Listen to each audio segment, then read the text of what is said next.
For the latest, we're now joined by Raeesah Noor-Mahomed, a South African climate and intersectional activist who has been invited to attend the COP26 summit as an observer.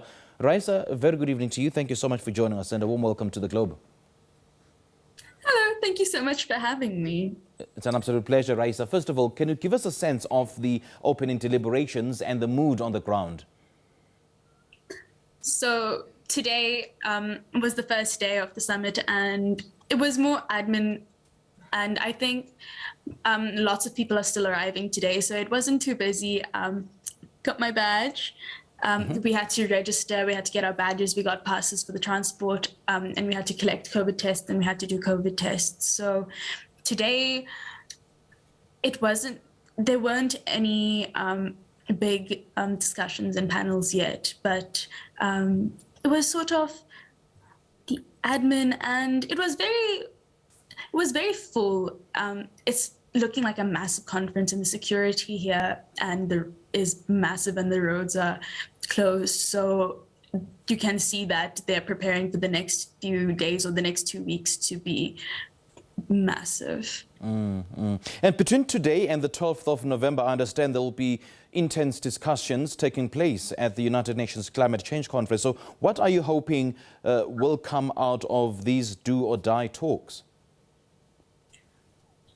Honestly, with the climate crisis being so massive, and obviously the climate crisis isn't just related to climate change, it's also related to so many other things. I feel like things can't really be limited to change can't be limited to just one event, COP, especially since COP is being sponsored by a lot of harmful people.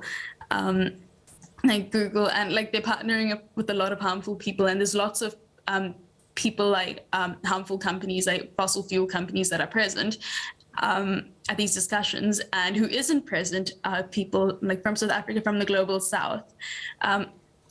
And so there's this massive amount of underrepresentation happening at an event which is supposed to be massive, and there's supposed to be lots of discussions that are going to change things. But how are they supposed to make decisions that will benefit everyone if everyone isn't present, and it is only the harmful people, the fossil fuel companies, and the people in the top that are present? So I feel like this COP will be like the previous COPs, which is a lot of talk, but we still in the climate crisis, we're still going up, nothing is changing.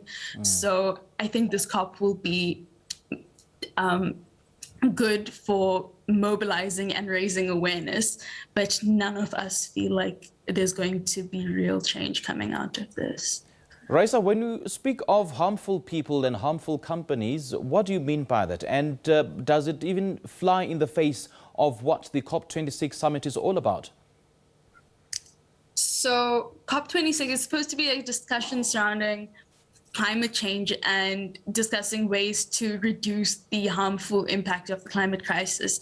But world leaders that haven't been doing their part to lower emissions, like South Africa hasn't been doing our part to lower emissions, world leaders like that are present. There are fossil fuel companies that are present, so they are harmful for the planet, harmful for the environment, and their presence there at COP26 to discuss and to make decisions about how to lower global emissions and how to prevent the climate crisis is, I feel, it's just going to, like, most of us young activists feel like it's going to be a lot of talk and nothing is going to be done, because people, like, the people who are going to be most harmed by the climate crisis and are most affected by the climate crisis, marginalized people, aren't present. And so, like Greta said in her speech a month ago, it's just a lot of blah, blah, blah, and nothing actually gets done. So what are your sentiments then of the G20 summit on issues around climate change? I mean, some people have dismissed the talks as underwhelming, but would you say they've set the right tone going into COP26?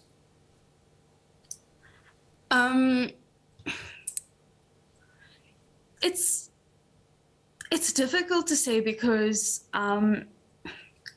again, with all these talks and with like Greta Thunberg said a while ago, it's been a lot of just saying things and just speaking and making empty promises and lots of blah, blah, blah. So I feel like the tone going into COP26 is always going to be making a better future. Like all around the city, there's signs about COP26 and how Glasgow is a green city and how we need to change things. And I feel like it's a lot of, it's always going to be this massive talk about change and the climate crisis, but it's all talk. And the discussions here can be life-changing and the decisions made can be massive for the climate crisis. But what matters is what is done afterwards. And usually with these summits, it's lots of talk and nothing gets done. So we'll see. Now, Raeesah, talk us through the importance of activism and continually exerting pressure on the powers that be. I understand that you refuse to take assistance from the Ministry of Environmental Affairs so you can make the trip to Glasgow, isn't it? Yeah, so I'm not here as a representative of anyone or any organizations, and I'm not here as a representative of South Africa because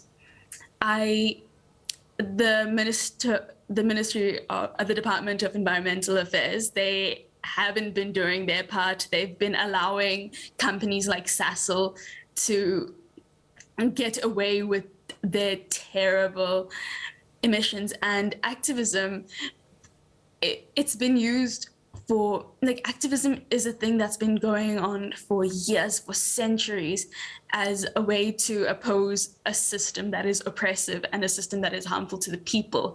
And activism is, I want to say that it's important, but it's also necessary. And so many activists, so many people do activism out of desperation because they don't have any other choice. They don't have another option because the system that we live in is so detrimental and so harmful to people, and activism is their only way, our only way to oppose it and demand change. And activism for me is so important because our voices need to be heard, and the minister needs to know, and governments around the world need to know, and companies that are harming the planet and harming people, they need to know that we are here, we know what they're doing, we are angry, and we're not going to make it easy for them to continue harming the planet and to continue harming people. And activism is also a way to raise awareness and connect with people and make differences in our own communities. And it's really important. Okay. Now, climate change is not something that is still coming. It is here, Raeesah. I mean, it's pretty much in our midst. And the evidence is clear for all to see. Are the leaders perhaps not getting the message? I feel like if it's so clear that when I started my activism, it was because I got angry because I was still in high school and I could see the climate crisis was already here. And it's very obvious. Everyone knows that it's here. And so I got angry because I said, if I can see it, I'm not even finished with school, surely people in government can see it. And that means that they do know. It's not that they're ignoring it. They do acknowledge the climate crisis. They are just actively ignoring it. They acknowledge the climate crisis, but they're choosing to do nothing about it. And world leaders now, they talk about climate change. They talk about the importance of lowering emissions. They talk about how dangerous the climate crisis is, and yet they still choose to do nothing. All right, Raeesah, lovely chatting to you. Thank you so much for your time, and Thank you so much. yeah, all the best in tomorrow's deliberations and the rest of the week.